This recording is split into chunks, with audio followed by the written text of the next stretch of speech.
On reste un peu sur la Côte d'Ivoire. On parlait donc de la présidentielle. Ces propos d'Alassane Ouattara qui estime que les candidatures de Gbagbo et de Soro sont des provocations. Germain Sossou, vous avez la parole. Oui, je disais tantôt que la candidature de Ouattara n'est pas appréciée par la Cour africaine des droits de l'homme et des peuples. Ça a été clairement signifié.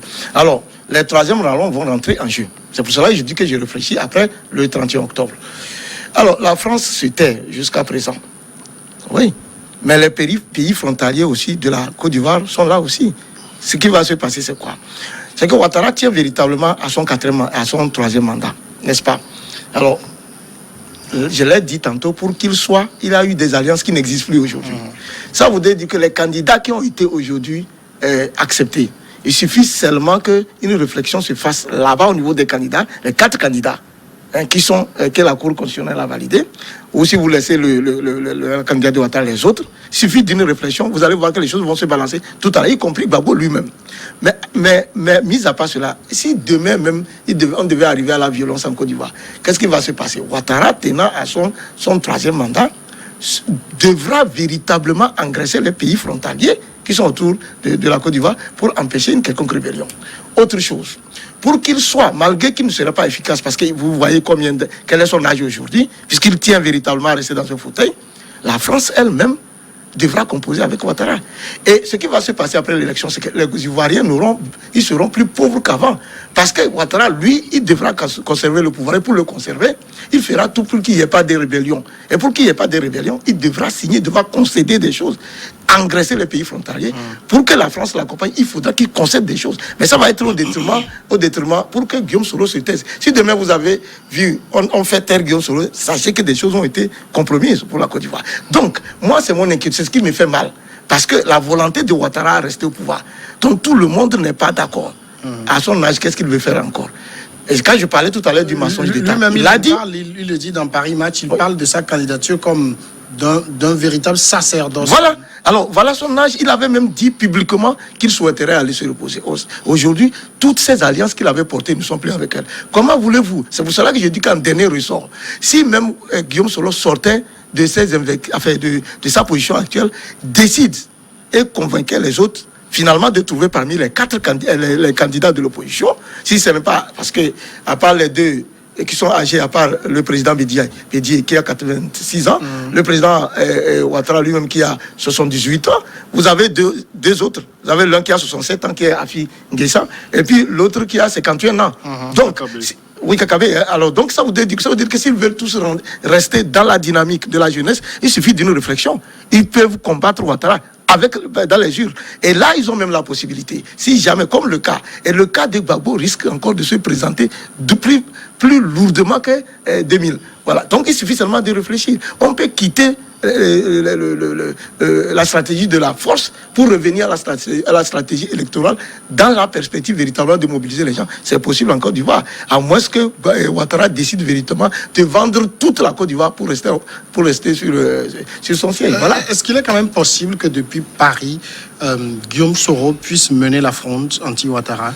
Non, mais je crois que Guillaume Soro aujourd'hui est contraint à l'asile politique et sa base c'est Paris. Donc que ça ne surprenne pas les gens que Guillaume Soro se prononce de Paris. Donc cela ne voudrait pas dire que la France est dans les liens secrets obligatoirement avec Guillaume Soro. Mais Guillaume Soro profite d'une situation, d'une relation entre deux autres hommes d'État, notamment Emmanuel Macron et puis Alassane Ouattara, qui auraient eu des divergences sur des points sur des sujets. Mais là aussi, il faut fouiller pour savoir quels ont été les points de divergence. Donc Guillaume Soro étant en France, son pays d'accueil, donc là, il continue ses activités politiques. Donc la France, même quand nous prenons la devise de la République française, liberté, égalité, fraternité, donc la France a ce devoir de lui garantir cette liberté de parole, cette liberté d'action, mais dans les limites, et je ne pense pas qu'il ait pu déjà extrapoler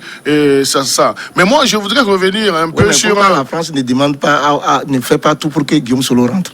Pourquoi? Non, mais dans un autre pays, limitrophe du Togo. Donc nous avons vu, certes, des acteurs politiques qui ont fait appel à la France. Donc ce n'est pas une bonne chose aussi, parce que si nous encourageons nos hommes politiques, ou bien nous faisons le plaidoyer à ce que l'extérieur vienne obligatoirement s'immiscer selon les saisons politiques dans notre dossier, donc c'est que nous ne pourrons pas assumer aussi longtemps cette indépendance. Donc je reviens à ce que je voudrais dire par rapport les propos ou bien les analyses qui ont été faites tout de suite par M.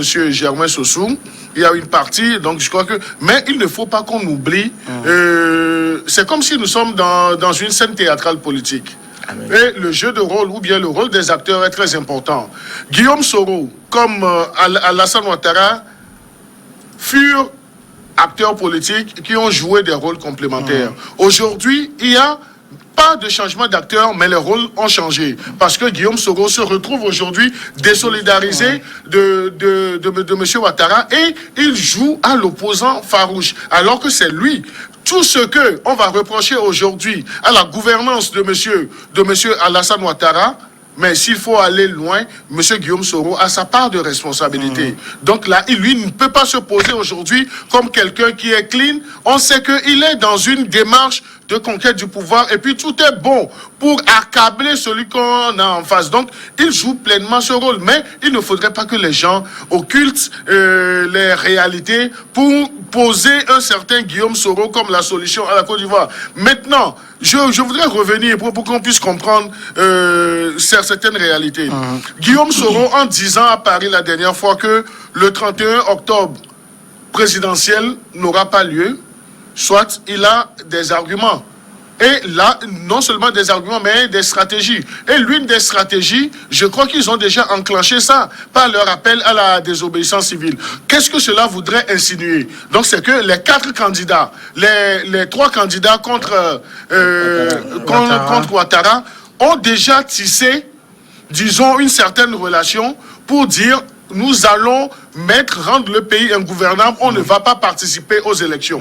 Donc, sur ce schéma, ils n'ont pas dit qu'ils ne vont pas participer. Non, je dis le schéma. Donc, je suis en train de faire des analyses. Il n'y a pas eu de propos, mais on peut aller au-delà des propos pour dire, voilà. Parce que vous aurez remarqué que c'est juste au lendemain de la conférence de presse que l'appel à la désobéissance civile a été lancé. Et vous avez vu également la sortie de l'ancien président Bédié. Bédié qui a réitéré, qui a confirmé. Vous avez vu également, même si on peut taxer les réactions de M. Pascal Affi-N'Guessan, de quelqu'un qui ne s'assume pas, Affi-N'Guessan aussi serait dans le jeu. Il a maintenant, la personne qu'il faudrait convaincre pour que ça soit tout préparé, c'est Kakabe. Maintenant, s'ils arrivent à s'entendre les 3, comme le disait M. Germain Sossou, c'est qu'ils vont causer de véritables problèmes à M. Alassane Ouattara, qui ne souhaiterait pas aller au présidentiel du 31 octobre seul. Maintenant, quel est l'acteur principal même de ce théâtre politique? Donc c'est Kakabe. Donc M. Ouattara aussi va mettre ses raisons en branle pour que même si les deux ne vont pas se présenter, si Kakabe se présente, donc il n'est pas allé aux élections seul. Donc c'est le schéma. Maintenant, au-delà, connaissant un certain Guillaume Soro comme un ancien chef rebelle qui a joué les premiers rôles lorsque M. Ouattara lui finançait. Donc là, il a toujours ses liens aussi dans l'armée. Donc faut pas... on ne va pas souhaiter cela à la Côte d'Ivoire, mais Guillaume Soro, sachant que toutes les cartes seront vouées, disons, à l'échec, peut envisager ces stratégies si ce n'est pas déjà envisagé. Non, moi quand je parlais, vous permettez rapidement à la stratégie, moi je ne parle pas de la stratégie de ne pas aller aux élections. Je dis s'ils se concertent, parce que j'ai parlé de l'expérience qui a mené Gbagbo à la CPI. C'est-à-dire qu'ils sont allés aux élections. Il y a eu même un second tour, il y a eu proclamation, les gens ont refusé. Les 3 candidats qui sont là, si Gbagbo refuse que les autres soient candidats, parce que le problème qui naît, c'est l'exclusion. Il a exclu les autres, donc il pense que ceux qui sont avec lui là, ils ne pourront rien le faire. Il suffit seulement de réfléchir. Parce qu'en acceptant Affi-N'Guessan, en acceptant, comment on l'appelle, Kakabe, ils pensent qu'ils ne font pas le poids. Parce que justement, tant qu'il n'y a pas une alliance politique claire, en se disant que dans ce désordre qui a été créé par Ouattara, en se mettant ensemble électoralement, par exemple, ils peuvent prospérer. Il suffit que comment on l'appelle, Guillaume Soro se mette dans cette stratégie, au lieu de dire, bon, désobéissance, oui, désobéissance, civique, oui, mais en même temps allié à la stratégie au 31 pour se dire non, on ne recule pas. Finalement, ce monsieur, il veut s'accaparer du pays, il faut tout faire. Et toutes les masses électorales, quand vous dites que Gbagbo ne pèse pas, on dit qu'il est fatigué, peut-être lui, mais il a ses militants. On n'a pas dit ça. Oui, il a ses militants. Vous avez aussi tous ceux qu'on a recalés aujourd'hui qui sont frustrés. Il suffit seulement de réfléchir, de se dire, bon voilà, rassemblons tout ce monde-là. Le problème c'est Ouattara, allons-y aux élections. S'il refuse, on a déjà connu un cas en Côte d'Ivoire où c'était le cas, on dit que Gbagbo a été battu au second tour, il a refusé, on a vu ce qui s'est passé. Donc les menaces, c'est pas forcément ça peut être aussi après les élections. Oui, non, mais vous permettez que je revienne. En fait, Germain est resté silencieux très longtemps. Ce que je voudrais dire, au-delà de cette quête d'unicité d'action, il ne faut pas oublier aussi ce qui a été fait avant même l'appel à la désobéissance civile. Moi, c'est ce dont je parle. Maintenant, s'ils arrivent à paralyser le pays, peut-être qu'ils cherchent le temps pour s'accorder sur les points essentiels. Oui. Mais le pion, l'élément qui va jouer le rôle, c'est M. Kakabe. C'est M. Kakabe qui doit jouer le rôle. Mais M. Kakabe, aujourd'hui, est courtisé de tous les côtés. Maintenant, est-ce qu'il va accepter aller dans cette aventure de ces opposants qui n'ont que le même langage en Afrique? En même temps, Kakabe, il ne faut pas l'oublier, c'est un transfuge du PDCI, donc d'Henri Konan Bédié. Voilà. Ici, est-ce que Alassane Ouattara, face à tout ce qui se joue, vous vous rappelez aussi le passé d'Alassane Ouattara? Ce que ses opposants sont en train de lui faire subir, c'est la même chose qu'il avait fait subir à Laurent Gbagbo. Il avait même dit dans des interviews qui sont encore aujourd'hui consultables qu'il allait rendre le pays ingouvernable, qu'il n'y aura pas d'élection, il n'y aura pas ci, il n'y aura pas ça. C'est-à-dire, il comprend cette stratégie, c'est pour ça qu'il affûte ses armes. Oui, en même temps, il se comporte malheureusement comme ceux qui l'ont précédé, mais c'est le propre un peu de tous les opposants qui arrivent au pouvoir. On l'a vu en Guinée, un peu partout, comment ça se passe. Mais ici, il y a un rôle central que joue la France, dont on ne parle pas beaucoup. Vous savez, la France a beaucoup investi en Côte d'Ivoire. Quand on voit la Côte d'Ivoire, on dit le pays est développé. Il y a de gros investissements français là. Et aujourd'hui, c'est un poids lourd dans notre espace ouest africain. Et c'est un peu grâce à la France. Alors, quand vous voyez tous ces candidats, tout tourne autour de la France. Ouattara y était il y a quelques jours. Mais si les candidats, si la campagne... comment c'est tout ça, est-ce qu'il a besoin d'aller en France? Bon, Guillaume Soro, qui était partagé entre l'Espagne et la France, finalement est revenu rester en France. Donc on a comme l'impression que c'est la France qui est le cœur du pouvoir. D'ailleurs, tout récemment, la plupart des opposants demandaient à Paris de se prononcer. Voilà, donc tout ça tourne autour de la France. Et les Français, bon, ils font semblant de laisser un pays souverain jouer, mais on a vu depuis... Quand l'approche des élections, au niveau de la CPI, on annonce la libération de Gbagbo. Et ça fait qu'il y a plein de tractations. Donc, je crois que tout est téléguidé, malheureusement, par les puissances occidentales, qui ont de gros intérêts en Côte d'Ivoire. Et si les Ivoiriens n'arrivent pas à s'extraire un peu de tout ça, comme ont essayé de le faire les Congolais de la RDC, ça va être très compliqué. Aujourd'hui, Guillaume Soro, il disait que Ouattara va vendre la Côte d'Ivoire pour rester au pouvoir. Mais Guillaume Soro aussi est prêt à vendre la Côte d'Ivoire pour arriver au pouvoir. C'est pour ça qu'il est allé s'installer en France. Donc, tout ça, c'est des réalités. Maintenant, il y a le jeu démocratique. On va parler d'élections. Au moment où nous parlons de ces 4 candidats, on ne sait pas réellement qui est le plus populaire. Mais vraisemblablement, le candidat sortant est beaucoup plus populaire que les autres. Mais les autres réunis peuvent l'évincer, ça c'est une option. Donc avant même de parler des urnes, aujourd'hui les gens cherchent des alliés, cherchent des soutiens un peu partout. Et on parle moins de l'élection, c'est-à-dire qu'on ne donne pas beaucoup de force au peuple ivoirien qui sera appelé donc à se prononcer le 18 octobre prochain. Et on cherche donc des solutions ailleurs. Et c'est vraiment dommage pour cette Afrique-là qui revendique... qui se bat contre le colon, entre guillemets, contre le franc CFA et tout cela, mais tous les décideurs africains se tourne vers la France. On a vu ici, un 19 août, un opposant appeler la France à intervenir à la surprise générale. Je crois que c'est tout simplement de moi. Pourquoi c'est une surprise générale? On va parler de ce débat. On va parler. Non, ce n'était pas une surprise générale. Je venais de dire, mais c'est ce que nous avons dit. Surtout que le parti était supposé être un parti panafricain. Oui, mais si vous êtes panafricain, est-ce que c'est parce que vous êtes panafricain? Non, mais pourquoi? Est-ce que les panafricains, c'est quoi le panafricanisme? Comment, qu'est-ce qu'on attend? Est-ce que le fait d'être panafricain voudrait dire qu'on est contre la France? Non. Non, mais voilà, est-ce que la France a intervenu pour chasser un président? Oui, mais on a dit que nous avons dit, mais c'est-à-dire que on va parler dans ce débat si vous permettez. De toute façon, si vous permettez, on va parler. Non, on n'a pas appelé la France à chasser un président. On va passer rapidement au second sujet, c'est la Guinée. Là-bas aussi, la présidentielle est sous vive tension animée ou ravivée par le président sortant lui-même. L'opposant, Cellou Dalein Diallo, perçoit des risques de violence ethnique. Il s'est exprimé parlant d'une instrumentalisation des divisions ethniques.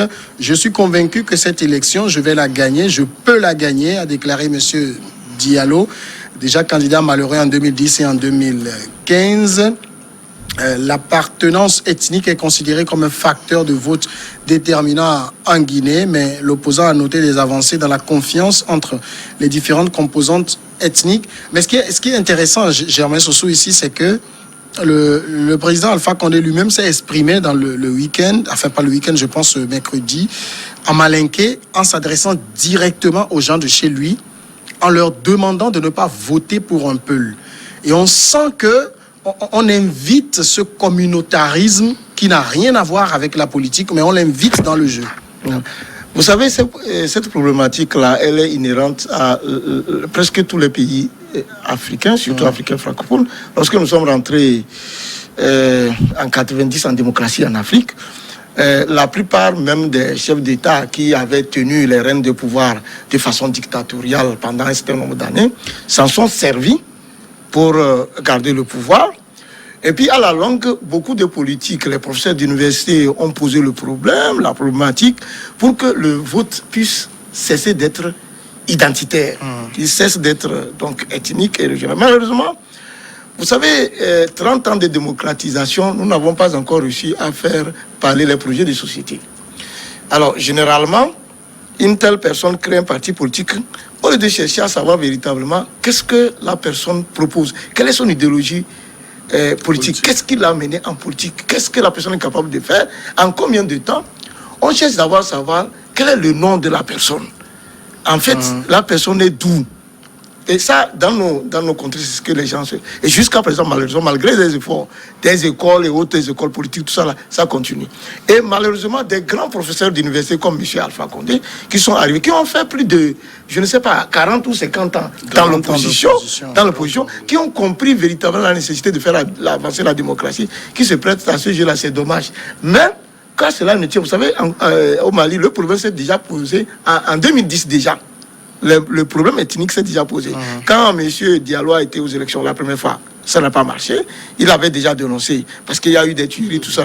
En 2015, le même problème. Et actuellement, le même problème se pose. Et aujourd'hui, il faut aller dans les officines politiques pour chercher à savoir, même dans notre pays ici, quand vous avez beaucoup de militants dans les partis politiques au Togo, les gens, par exemple, qui massivement prennent, par exemple, les cartes de UNIR.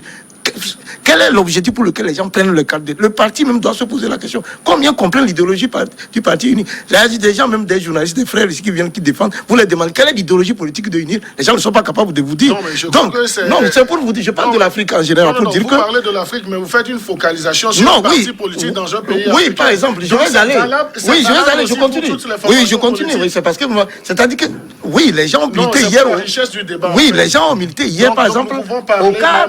Oui, les gens ont milité hier, avec tout le respect au CAR, à l'UFC, à l'ANC, tout ça là. Qu'est-ce qui comprendre l'idéologie? Oui, mais qu'est-ce qui m'amène? Oui, par exemple, qu'est-ce qui... Même ton parti. Oui, mais mon ancien... Ah non, c'est ton parti. Le nouveau serait devenu le MPDD. Bon, non, on va tout serrer. Donc, alors oui, mais c'est ça aussi. Donc, aujourd'hui, c'est un problème de toute l'Afrique. Et les politiques, lorsqu'ils se sentent menacés, ils se servent de ces questions ethniques pour finalement créer des tours. Malheureusement, c'est les craintes de Cellou Dalein Diallo sont justifiées. Hein. Oui, elles sont justifiées, sauf que lui-même n'est pas honnête envers lui-même. D'abord, il est à Dakar. C'est à Dakar, il fait cette déclaration. Il allait rencontrer les Guinéens de la diaspora. On sait aussi qu'actuellement, le Sénégal est dirigé par un Peul comme lui. Ça veut dire que ce n'est pas fortuitement qu'il a choisi Dakar. Et là, il s'attaque à Alpha Condé qui a eu la maladresse, il faut quand même le reconnaître, de dire aux gens de son ethnie que si on vote pour un candidat autre, un Malinké qui n'est pas du parti qu'il a fondé, c'est comme on votait pour Cellou Dalein Diallo. Ça, c'est des réalités. Et en 2010, on a vu ce qui s'est passé en Guinée avec ce deuxième tour entre Alpha Condé et Cellou. Et on a parlé de fraude. Mais en réalité, quand on connaît la Guinée, on ne va pas dire qu'il y a eu fraude. C'est-à-dire que au deuxième tour, c'est vrai qu'au premier tour, Cellou avait réalisé pratiquement 40 et quelques, pour 47%. Et on se disait qu'il passerait parce qu'il était l'opposant le mieux placé. Mais au deuxième tour, ce qui s'est passé, c'est toutes les ethnies contre les Peuls. Parce que Cellou Dalein Diallo est Peul et sa base électorale sont les Peuls. Donc, il y a eu les forestiers d'Addis Camara, il y a eu les Soussous de l'ancien président Conté, et il y a eu les Malinké. Donc toutes ces ethnies-là se sont réunies derrière le Malinké Condé pour battre le Peul. Ça, c'est la réalité. Donc tous les partis politiques aujourd'hui en Afrique ne se gênent même pas pour avoir une idéologie, pour avoir un programme de société. Le gars a créé son parti, il est sûr qu'il a déjà son ethnie derrière. Et après, bon, les idées qu'il véhicule, c'est pas important. On a vu des leaders, même au Togo, qu'on a présentés comme populaires, qui n'ont jamais dit ce qu'ils viendraient faire en termes d'amélioration des conditions de vie des Togolais. C'est juste pour parler d'alternance. Et tout de suite, des communautés ont suivi. Donc, c'est des réalités. Et en Afrique, particulièrement dans tous les pays. Et ça, c'est la faute aux hommes politiques parce que ils ne vendent pas des idées. Ils n'en ont même pas. Donc, ils roulent sur les ethnies. Et quand on parle d'alternance, c'est en termes d'ethnie.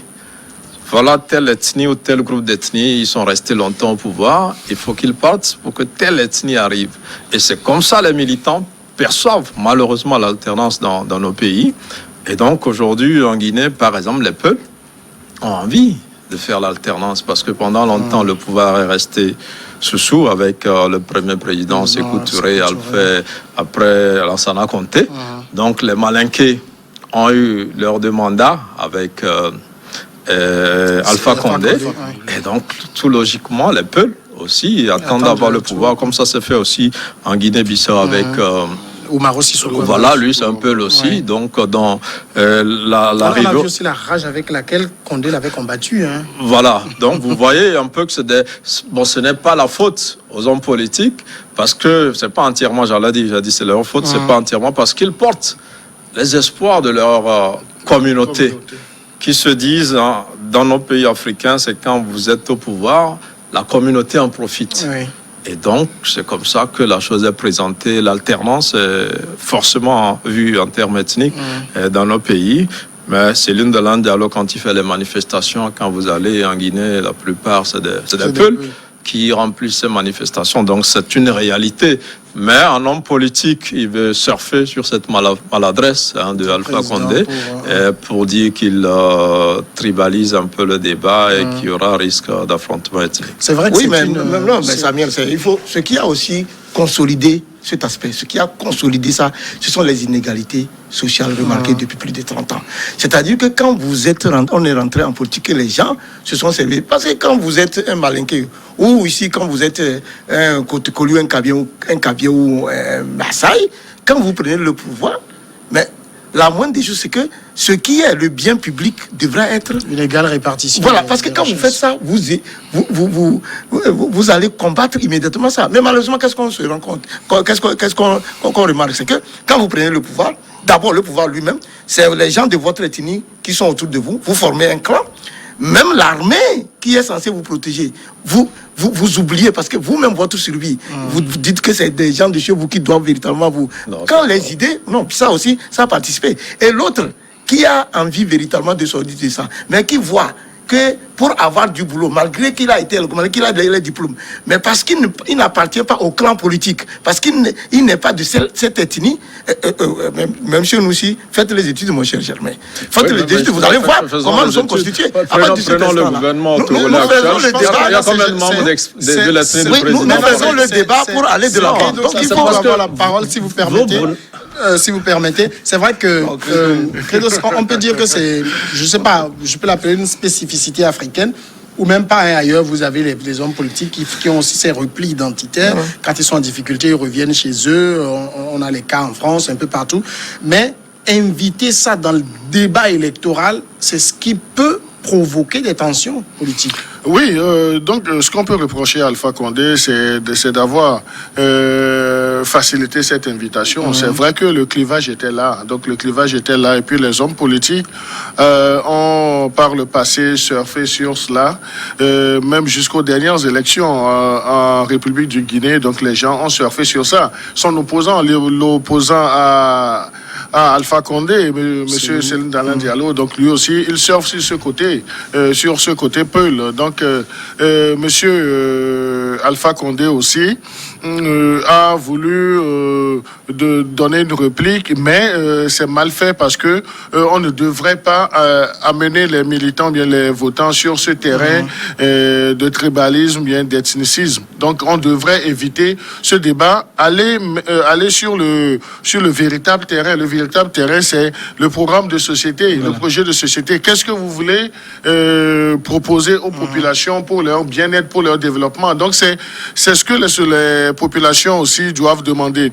Mais vous savez, dans nos pays africains, il y a une certaine frange des populations aussi qui s'en fout éperdument des projets de société et qui votent les hommes par rapport à leur origine, par rapport à leur ethnie. Et il y a même des opposants en Afrique francophone, surtout en Afrique de l'Ouest, qui surfent sur ça lorsqu'ils sont dans une quête du pouvoir. Donc ils le font. Donc ce n'est pas Monsieur Germain Sossou qui va me démentir sur cet aspect. Donc ils en ont fait, et lui-même en tant qu'homme politique, ils en ont fait dans notre pays, mais malheureusement ça n'a pas échoué. Et ça n'a pas réussi parce que il y a une évolution de la mentalité. Donc c'est ce vers quoi nous devons encourager, disons, les citoyens des États africains, pas seulement de la Guinée, des États africains, à mesurer à sa juste valeur les projets de société, disons, vendus par nos hommes politiques qui sont en quête de pouvoir. Mais c'est le risque que ça fait planer sur la paix sociale qu'il faut dénoncer, parce que